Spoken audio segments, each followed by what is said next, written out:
What happens to your business when 25% of an entire country's aircraft fleet is grounded? After the tragic events of Air India Flight 171, we're witnessing an aviation supply chain that's so broken, it makes zero-day exploits for cyber warfare easier to source than aircraft components. Meanwhile, New Zealand is currently providing the rest of the world a front row seat on how the insurance industry is treating mounting natural disasters. Coming up on Unbreakable Ventures, we examine how India's aviation crisis reveals a broken global supply chain where airlines can't get basic parts, how New Zealand's insurance market collapse shows what happens when climate change makes entire regions uninsurable, and we'll dive into our short snippet segment where we explore some emerging threats worth monitoring. It's Tuesday the 1st of July and we're covering the world's global threats over the last fortnight. So grab a coffee and let's get into it.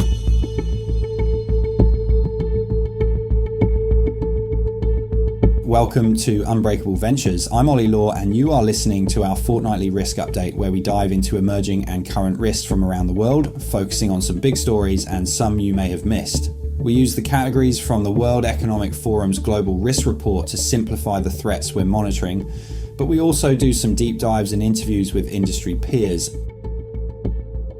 A state of emergency is in place in Tasman and Marlborough as widespread flooding hit the regions overnight and across the day. This past weekend, New Zealand's Nelson-Tasman region got absolutely hammered by flooding.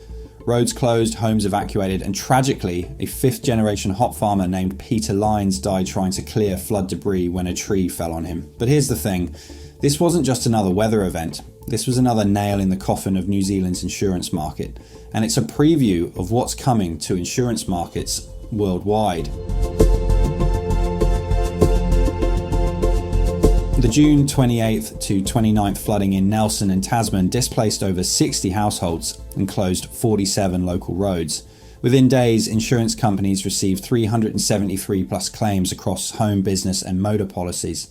The damage was millions of dollars according to local authorities. Now, if this sounds familiar, it should. The same region got hit in August 2022, generating $67.8 million in insurance losses and displacing 1,200 people. But here's where it gets really interesting. New Zealand has become an unintentional case study for what happens when climate change breaks your insurance system.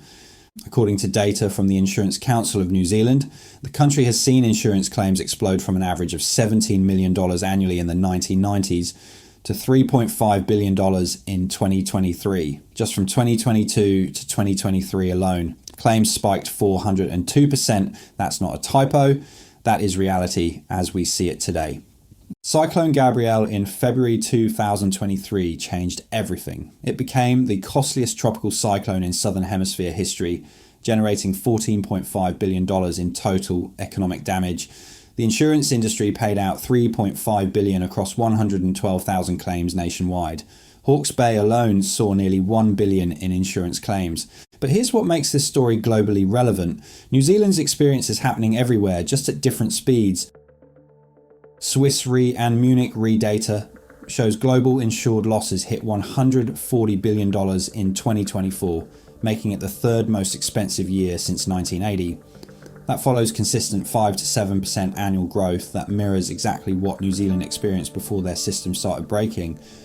In Florida, 15 home insurers implemented moratoriums over 18 months. 7 companies went completely insolvent. California's State Farm stopped taking new applications entirely. The California Fair Plan, the insurer of last resort, now faces $311 billion in potential losses, a 6-fold increase in just 6 years. Canada just recorded $7.7 billion in extreme weather claims for 2024, double the previous year. US home insurance rates rose 12.1% in just 1 year, with premiums having increased 350% over the past 2 decades. According to MarketWatch and Consumer Federation of America data, homeowners across the country paid $3,303 in yearly premiums on average last year, nearly $650 more than in 2021. So, who is most impacted by these vulnerabilities? Well, probably anyone who requires insurance, which is just about all of us. But those who have commercial property in flood-prone areas need to put some urgency around this. business interruption insurance is becoming either unavailable or prohibitively expensive. Cyclone Gabrielle generated over $350 million in business interruption claims alone. Or maybe you depend on supply chains through climate vulnerable regions.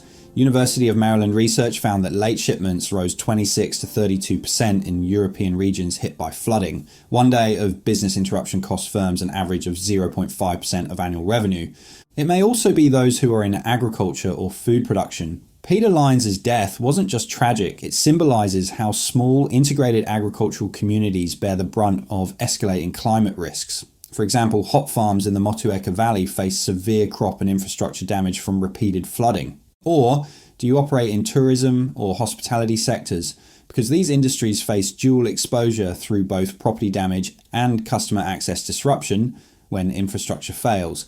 Or it might be that you rely on traditional insurance models, with 40% of businesses closing permanently after catastrophic flooding and 90% of smaller companies failing within a year.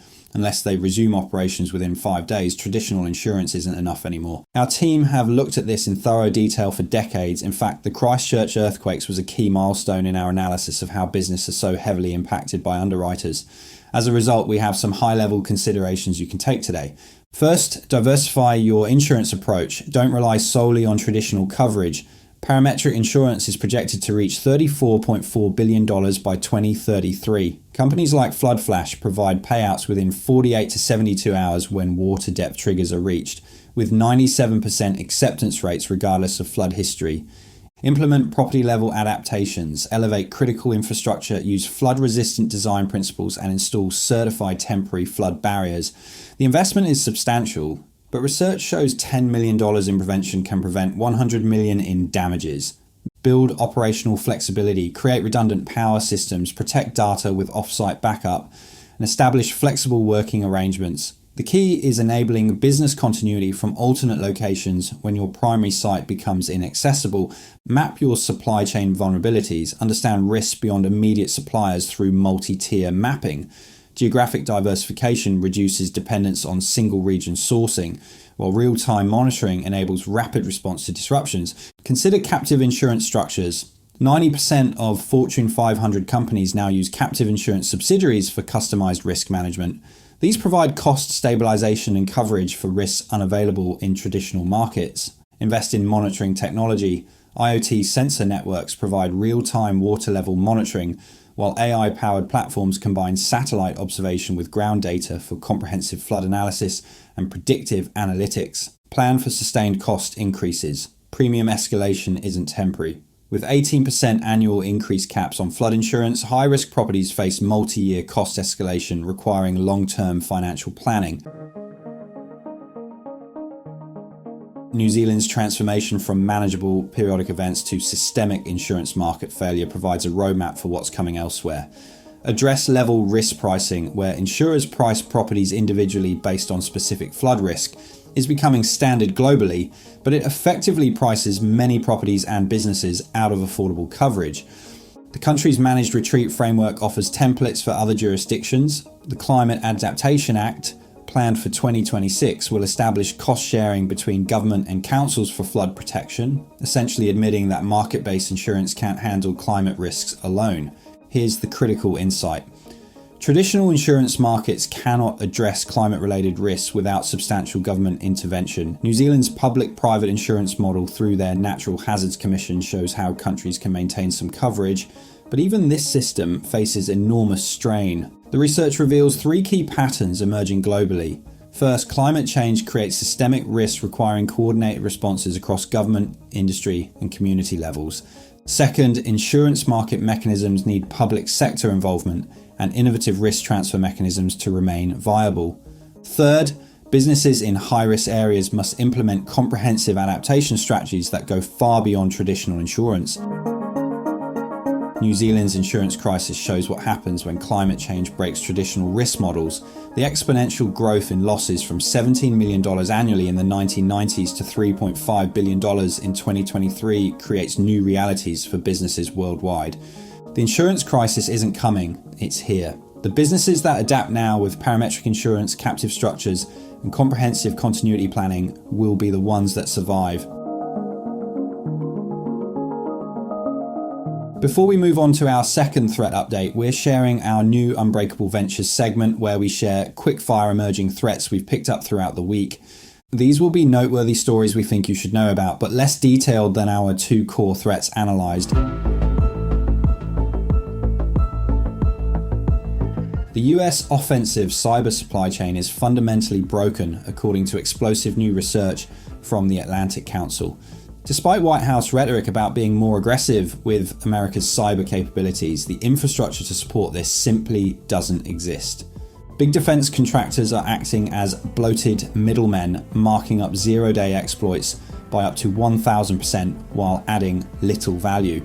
The global pool of researchers capable of finding these critical vulnerabilities may be as low as a few hundred people, yet demand is skyrocketing. Meanwhile, China has been caught using 0 days more than any other country, when individual exploits sell for over $1 million each, and the US procurement process is described by experts as horrendous and inefficient. It raises serious questions about America's ability to compete in cyber warfare. For businesses relying on government cyber protection, this broken supply chain represents a hidden vulnerability in our national defense infrastructure. Anthropic has launched its Economic Futures program after CEO Dario Amodei predicted AI could wipe out half of all entry-level white-collar jobs within 5 years, potentially spiking unemployment to 20%. Unlike competitors who focus on AI adoption benefits, Anthropic is directly confronting the economic fallout with $50,000 research grants and policy symposiums. The program will track which skills remain valuable, how workflows transform, and what happens when enterprises fundamentally shift how they create value. For business leaders, this isn't just about technology, it's about workforce planning. Start identifying which roles in your organization could be automated, invest in upskilling programs now, and develop transition strategies for affected employees. The companies that prepare for this displacement rather than ignore it will maintain competitive advantage while protecting their people. This represents the first major industry acknowledgement that AI job displacement requires systematic preparation, not just optimistic forecasting. The escalating Israel-Iran conflict is creating economic shockwaves across Asia-Pacific. Oil prices jumped 7% within hours of Israeli strikes, with Brent crude hitting $74 per barrel. For ASEAN nations, this is particularly concerning since 70% of Asia's crude oil imports pass through the Strait of Hormuz. China faces a strategic dilemma as Iran's largest oil customer, importing 3.4 million barrels daily through sanctions-evading vessels. Manufacturing costs across Southeast Asia are rising, while Australia and New Zealand face inflationary pressures despite not directly importing Iranian oil. Business leaders should stress test energy cost scenarios now, review supply chain dependencies through Middle East routes, and assess currency hedging strategies. In the publication by Oxford Economics' Worst Case Scenario paper, it writes that world GDP could be 0.3% below baseline by 2026. The window for preparation is closing fast. Diversify your energy sources and logistics routes before the next price spike. Meta is pushing the boundaries of digital privacy with a new cloud processing feature that asks Facebook users to upload their entire camera roll, including photos they've never posted publicly, directly to Meta's servers. While Meta claims it's not currently training AI on these unpublished photos, the company refuses to answer whether it might do so in the future. Their AI terms already grant Meta rights to retain and use this personal information, including analyzing facial features and identifying people in your private images. This represents a massive escalation beyond scraping public posts. Meta now wants access to photos you've deliberately chosen not to share. For business leaders, this highlights the critical need to audit what apps have camera roll access and implement strict data governance policies. The feature is opt-in for now, but it signals how tech giants are systematically eroding the boundary between public and private digital content. Further sources and references can be found in the footnotes of this podcast. But without further ado, let's look at our second threat update this week.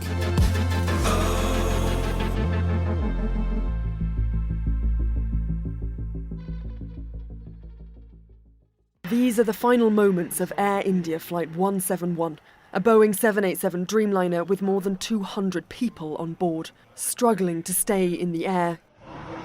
On June 12, 2025, Air India Flight 171 crashed just 30 seconds after takeoff from Ahmedabad, killing 241 people and marking the aviation industry's worst disaster in a decade. This Boeing 787 Dreamliner, the first fatal crash of this aircraft type, didn't just claim lives. It exposed dangerous cracks in our global aviation system that affect every business dependent on air transport. Flight 171 was a routine London-bound service carrying 242 people when everything went wrong. The Boeing 787-8 lost power immediately after takeoff, with pilots issuing a desperate mayday call reporting loss of power and thrust. Just 30 seconds later, the aircraft crashed into a medical college building, killing all but one passenger and 29 people on the ground. Among the victims was Vijay Rupani, former Chief Minister of Gujarat. The lone survivor, Vishwas Kumar Ramesh, reportedly jumped from an emergency exit moments before impact. This was the 787 Dreamliner's first fatal accident since entering service in 2011, making it historically significant. But here's what makes this crash particularly alarming. It happened during what should have been the safest period in aviation history. According to data from the Aircraft Accident Investigation Bureau and international sources including Reuters and CNBC, this disaster occurred amid a perfect storm of challenges facing India's aviation sector that reveals dangerous vulnerabilities in our global air transport system. India's aviation sector was already under extreme pressure when Flight 171 went down. According to Reuters and Al Jazeera reporting, the Iran-Israel conflict forced Air India to suspend all flights to the Middle East, Europe and North America's east coast.